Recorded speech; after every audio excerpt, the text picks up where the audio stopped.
నమస్తే మిత్రులారా, డిఎస్సిలో జాబ్ కొట్టే 90 డేస్ బెస్ట్ ప్రిపరేషన్ ప్లాన్ అనేటువంటిది ఈ వీడియోలో తెలుసుకోవడం అనేటువంటి జరుగుతుంది. ఎందుకంటే ప్లాన్ ఉంటేనే మన ప్రిపరేషన్ కరెక్ట్గా జరుగుతుంది, కరెక్ట్గా మన ఎయిమ్ అనేటువంటిది రీచ్ కావడానికి అవకాశం అయితే ఉంటుంది. ఇంకా ప్రతిరోజు ఎన్ని గంటలు చదవాలి, అదే రకంగా ఏ పుస్తకాలు చదవాలి, గతంలో టీచర్ జాబ్ సాధించిన వాళ్ళ యొక్క సలహాలు సూచనలు వీటిపైన తెలుసుకొని మీకు ఈ వీడియో అందించడం అనేటువంటి జరిగింది. దాంతోపాటు నేను ఒక టీచర్గా మీకు ఇచ్చేటువంటి సలహాలు సూచనలు మెయిన్గా చూసినట్లయితే 90 డేస్ బెస్ట్ ప్రిపరేషన్ ప్లాన్ అంటే మనము ఒకవేళ ప్లాన్ అనేటువంటిది లేకుంటే మనం ఫైనల్ అనేటువంటిది చేరుకోలేము మిత్రమా, మనందరికీ తెలుసు. కాబట్టి ఈ 90 డేస్ యొక్క ప్లాన్ అనేటువంటిది చాలా చాలా ఇంపార్టెంట్. మన ప్లాన్ కరెక్ట్గా ఉంటే మన సక్సెస్ అనేటువంటిది తప్పకుండా 100% అందుకోవడానికి అవకాశం అయితే ఉంటుంది. కాబట్టి ఈ వీడియోలో వీటి గురించి డిస్కస్ చేసే ముందు వీలైతే తప్పకుండా మన యొక్క యాప్ని మీరు డౌన్లోడ్ చేసుకోండి. వీలైతే ఈ వీడియోని మీరు తప్పకుండా లైక్ చేయండి. మన యాప్ శ్రేణు ఇంగ్లీష్ క్లబ్ అనేటువంటిది యాప్ వచ్చేసింది.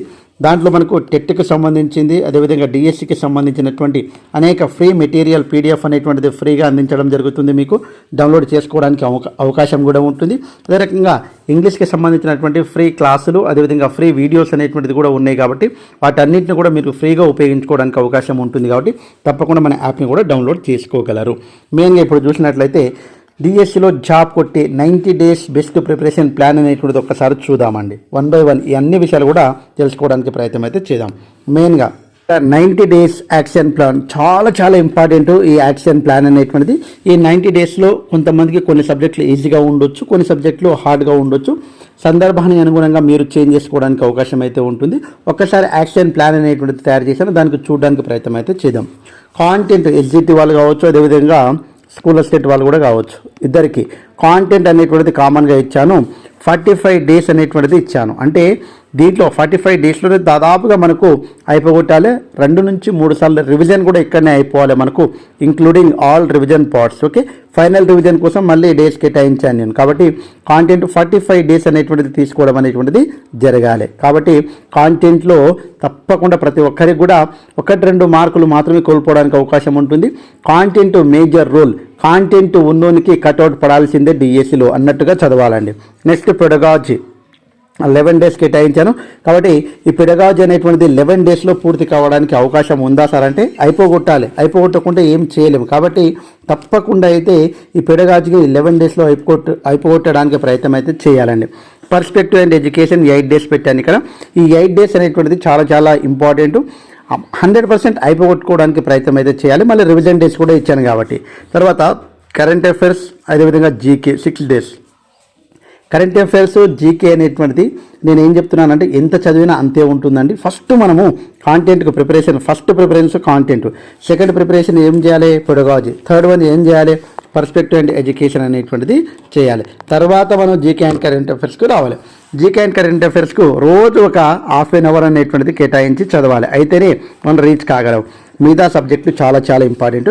ఇవన్నీ కూడా ఇట్లా కలుపుకుంటే మనకు 70 డేస్ అవుతుందండి. ఓకే, ఇలా అయిపోగొడితే 2 నుంచి 3 టైమ్స్ రివిజన్ ఇంక్లూడింగ్ ఆల్ డేస్లో కలిపి 2 నుంచి 3 టైమ్స్ అనేటువంటిది రివిజన్ అనేటువంటిది చేయాలండి. తర్వాత ఇక్కడ రెడ్ మార్కులో ఇచ్చాను చూడండి ఒక్కసారి. ఇక్కడ రెడ్ మార్కులో ఇచ్చినటువంటివి 8 డేస్ అనేటువంటిది రివిజన్, ఫైనల్ రివిజన్ పార్ట్లో మనకు 8 డేస్ కేటాయించాను. అంటే ఇక్కడ 2-3 టైమ్స్ రివిజన్ ఇక్కడనే అయిపోవాలి. కానీ తర్వాత ఫైనల్ రివిజన్కు 8 డేస్ కేటాయించాను. తర్వాత పెడగాజీకి 4 డేస్ కేటాయించాను. పర్స్పెక్టివ్ అండ్ ఎడ్యుకేషన్కు 3 డేస్ కేటాయించాను. జీకే అండ్ కరెంట్ అఫైర్స్కు 2 డేస్ అనేటువంటిది కేటాయించడం జరిగింది. అంటే ఇక్కడ 70 + 17 ఈ రెండు. ఓకే, 70 + 17 ఏమవుతుందండి 87 అవుతుంది. కాబట్టి 87 డేస్ అనేటువంటిది అయిపోయినాయి.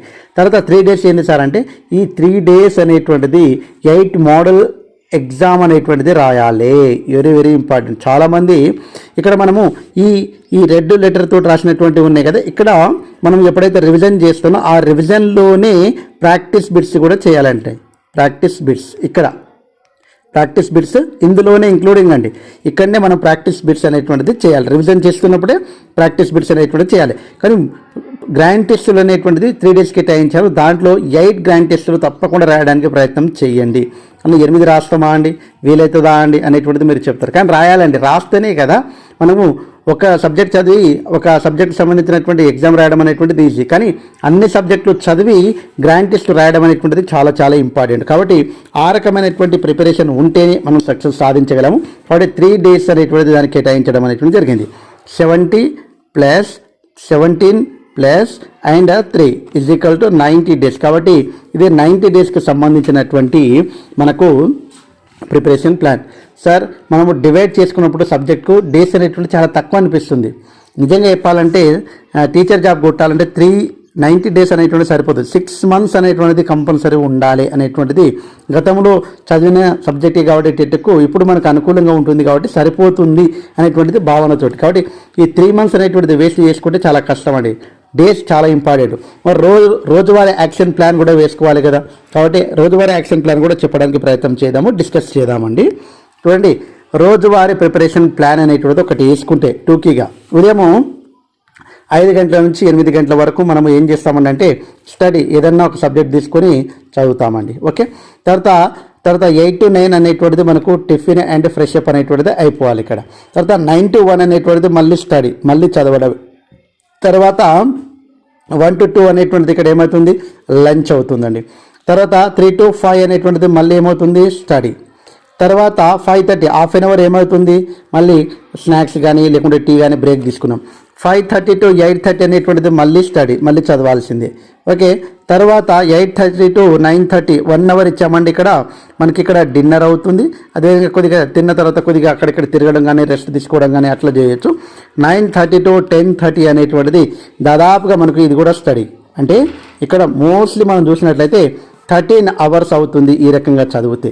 13 hoursలో మనకు ఒక 2-3 hours 2 నుంచి 3 hours అనేటువంటిది మనం కొద్దిగా నిద్రపోవడం కావచ్చు మధ్య మధ్యలో, లేకుంటే కొద్దిగా టైం వేస్ట్ కావచ్చు, లేకుంటే ఏదైనా చిన్న చిన్న పనులు వాష్రూమ్స్కి వెళ్ళడం అట్లాంటివి ఏమున్నా కానీ దీంట్లో తీసేసిన 10 గంటలు పర్ఫెక్ట్గా చదవడానికి సబ్జెక్టు పైన కాన్సన్ట్రేషన్ చెయ్యాలి. ఇది మనకున్నటువంటి ఆ రోజువారీ ప్రిపరేషన్ ప్లాన్ అనేటువంటిది వేసాను. నేను ఎందుకు చెప్తున్నానంటే చూడండి, ఎగ్జాంపుల్ చెప్తున్నాను. ఇప్పుడు 4 daysలో ఒక సబ్జెక్టు పూర్తి చేస్తామని అనుకున్నాము, ఒక సబ్జెక్ట్. కానీ 4 days అయిపోయినా సబ్జెక్ట్ పూర్తి కాలేదు. భయం పుట్టుకొస్తుంది, ఏమని 4 days అయిపోయినాయి, ఇంకా ఒక 2 days పెంచుకొని ఈ సబ్జెక్ట్ ఇలాగైనా పూర్తి చెయ్యాలి అనేటువంటిది మెంటాలిటీ ఉంటుంది. అదే ఒకవేళ ప్లాన్ లేదనుకో, ఈ 4 days చదవాల్సినటువంటి ఈ సబ్జెక్ట్ను 8 days కూడా అవుతుంది, వీలైతే 10 days కూడా చేసుకుంటాం. అంటే మన మైండ్ అనేటువంటిది ఆ రకంగా పోవడం అనేటువంటి జరుగుతుంది. కాబట్టి కంపల్సరీగా ఈ రకంగా ప్రిపరేషన్ ప్లాన్ అనేటువంటిది అవసరం. కాబట్టి పర్ఫెక్ట్గా వీటిని ఉపయోగించుకోవడానికి ప్రయత్నం అయితే చేయండి. సో చాలామంది ఏమడుగుతున్నారు, సార్ టెట్ ఎప్పుడు ఉంటుంది సార్ మళ్ళీ అని చాలామంది అడుగుతున్నారు. టెట్ అనేటువంటిది మళ్ళీ నోటిఫికేషన్ జాబ్ క్యాలెండర్లో ఏప్రిల్లో ఇచ్చారండి. ఏప్రిల్లో నోటిఫికేషన్, అదేవిధంగా జూన్ ఆర్ జూలైలో ఎగ్జామ్ ఉండడానికి అవకాశం అయితే ఉంటుంది. జూన్లో ఉండడానికి మే, జూన్, జూలై, ఓకే, జూన్లో ఉండడానికి అవకాశం అయితే ఉంటుంది. సార్ డిఎస్సి ఎప్పుడు ఉంటుంది సార్, ఒకసారి ఇన్ని చెప్తున్నా డిఎస్సి. నేనేం చెప్తున్నానంటే డిఎస్సికి ఫిబ్రవరి జాబ్ క్యాలెండర్ ప్రకారము అటు ఇటు అయినా తప్పకుండా అయితే మార్చిలో అయితే రావచ్చు, 100% వస్తుంది. అటు ఇటు 1 month అనుకోండి, 20 daysలో 20-30 days మాత్రమే అటు ఇటు ఉంటుంది. కాబట్టి దాని గురించి ఎక్కువ వరి కావాల్సినటువంటి అవసరం అయితే లేదు. మన ప్లాన్ అనేటువంటిది కరెక్ట్ చేసుకొని మనం చదువుతున్నటువంటి ఆ యొక్క ప్రిపరేషన్ చేస్తున్నటువంటి వాళ్ళకు టైం ఉండదండి. కానీ ప్రిపరేషన్ చేయనటువంటి వాళ్ళకు చాలా టైం అనిపిస్తుంటుంది. వాళ్ళు నోటిఫికేషన్ గురించి ఆలోచిస్తుంటారు, వీళ్ళేమో సిలబస్ గురించి ఆలోచిస్తూ ఉంటారు. ఇంకా ఏ పుస్తకాలు చదవాలి సార్ అంటే $1 million ప్రశ్న. పాఠశాలలో ఉన్న అకాడమీ బుక్స్. నేను ఏం చెప్తున్నా అంటే స్కూల్ అసిస్టెంట్ వాళ్ళు 100% 6th class నుంచి ఇంటర్మీడియట్ వరకు, అంటే 10th వరకు పర్ఫెక్ట్గా చదువుతాము. తర్వాత లింక్డ్ టాపిక్స్ ఏవైతే ఉన్నాయో ఇంటర్మీడియట్లో ఉన్నటువంటి ఆ లింక్డ్ టాపిక్స్ అనేటువంటిది చదవాల్సిందే. తర్వాత ఎందుకంటే టెట్లో మనం చూసాము కొన్ని క్వశ్చన్స్ అక్కడ నుంచి కూడా టచ్ అయ్యాయి, డిఎస్లో కూడా టచ్ చేస్తారు, కాబట్టి చాలా జాగ్రత్త. తర్వాత అకాడమీ బుక్సే చదవాలన్నా సార్ అంటే 100% అకాడమీ బుక్సే చదవాలి. ఈ అకాడమీ బుక్స్ చదివి వాళ్ళు ఏం చేస్తారంటే మెటీరియల్ తయారు చేస్తారు. మనం మెటీరియల్ చదువుతున్నాం కానీ అకాడమీ బుక్స్ అనేటువంటిది చదవాలి ఫస్ట్. కాబట్టి అకాడమీ బుక్స్ చదవండి అనేటువంటిది నేను చెప్పేటువంటి బెస్ట్ సజెషన్ మీకు. తర్వాత 4-5 సార్లు రివిజన్ చేయాలి. 100% ఎగ్జామ్కు బిఫోర్ ఎగ్జామ్ 4-5 times తప్పకుండా మనము రివిజన్ అనేటువంటిది చేయాలి. ఎన్నిసార్లు రివిజన్ చేస్తే అంత మంచిది. కాబట్టి ఇవన్నీ కూడా ఇంతకుముందు ఉద్యోగం సాధించినటువంటి వాళ్ళు చదివినటువంటి విధానం అవన్నీ కూడా తెలుసుకొని అదేవిధంగా మేము కూడా పాటించినటువంటి అన్నీ కూడా మీకు వివరించడం అనేటువంటిది జరుగుతుంది. కాబట్టి నేనేం చెప్తున్నా అంటే గ్రాండ్ టెస్టులు అనేటువంటిది తప్పకుండా రాయాలి. చాలామంది రాయారు. ఈ గ్రాండ్ టెస్టులు అనేటువంటిది రాస్తే మనం ఏ సబ్జెక్ట్లో మార్కులు కోల్పోతున్నాము, ఏ సబ్జెక్ట్ని బాగా చదవాలి అనేటువంటిది అర్థమవుతుంది.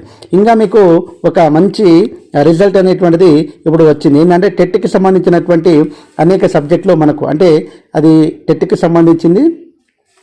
మనకు ఎస్జిటి వాళ్ళైతే నీకు ఏ సబ్జెక్ట్లో మార్కులు కోల్పోయినాయో ఆ సబ్జెక్టు పైన కొద్దిగా ఫోకస్ పెట్టాల్సినటువంటి అవసరం ఉంది. స్కూల్ అసిస్టెంట్ వాళ్ళకు కొద్దిగా టెట్ సిలబస్ వేరు, డిఎస్సి సిలబస్ వేరే ఉంటుంది కాబట్టి మీ యొక్క ఫోకస్ అనేటువంటిది ఏ సబ్జెక్ట్లో వీక్ ఉన్నాం అనేటువంటిది తెలుస్తుంది. కాబట్టి ఆ వీక్ ఉన్నామా లేదా, ఏ సబ్జెక్ట్లో మార్కులు కోల్పోతున్నాం అనేటువంటిది పక్కా మనకి ఎప్పుడు తెలుస్తుంది అంటే మోడల్ ఎగ్జామ్ రాసినప్పుడు తెలుస్తుంది. చాలామంది ప్రాక్టీస్ బిట్స్ అనేటువంటిది, రివిజన్ టెస్టులు అనేటువంటిది, ఇవి ప్రీవియస్ బిట్స్ అనేటువంటిది ఇవన్నీ కూడా రివిజన్ చేయాలి. చాలామంది చేసేటువంటి బ్లెండర్ మిస్టేక్ ఏంటంటే మనం ప్రాక్టీస్ ఎగ్జామ్స్ రాస్తాము, ప్రీవియస్ ఎగ్జాము చదువుతాము, ఇవన్నీ కూడా రివిజన్లో వీటిని కూడా రివిజన్ చేయాలి. ఈ రకంగా మనము చేస్తే 100% సక్సెస్ సాధించడానికి అవకాశం అయితే ఉంటుంది. కాబట్టి ఇందులో మీకు జనరల్ ఇంగ్లీష్ అనేటువంటిది ఫ్రీగా అందిస్తున్నా, కాబట్టి అమ్ముకోవడానికి కాదు ఆదుకోవడానికి అనేటువంటిది. కాబట్టి తప్పకుండా మన యాప్ని మీరు డౌన్లోడ్ చేసుకోండి. అదే రకంగా మరికొన్ని సలహాలు సూచనలు కావాలంటే డౌట్స్ తప్పకుండా కామెంట్ రూపంలో తెలియజేయండి. 100% మీకు ఎలాంటి అవకాశం ఉన్నా కానీ తప్పకుండా క్లాసులు చెప్పడానికి ప్రయత్నం చేస్తాను. అదే రకంగా ఎలాంటి ఇన్ఫర్మేషన్ ఉన్నా మీకు అందించడానికి ప్రయత్నం అయితే చేస్తాను. కాబట్టి వీలైతే మన యొక్క ఛానల్ని మీరు లైక్ చేసుకోండి, అదేవిధంగా సబ్స్క్రైబ్ చేసుకుంటూ మనస్ఫూర్తిగా కోరుకుంటూ ముగిస్తున్నాను. Jai Hind. Thanks for watching. All the best. Bye. See you.